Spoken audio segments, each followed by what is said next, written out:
There's a long tradition of paddle steamers on the Clyde. In 1812, Henry Bell first steamed the Comet from Glasgow. Today, that tradition lives on in the Waverley.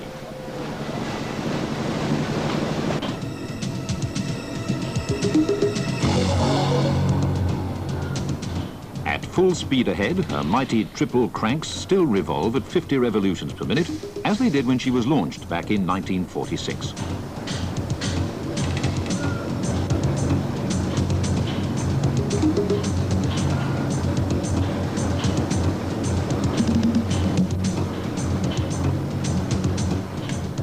But things could have turned out differently for the Waverley.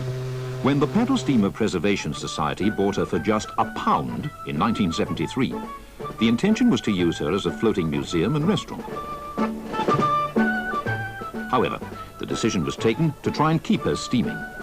It's been an ongoing battle against the financial and engineering problems of such a project. But it's a battle that the Waverley is winning.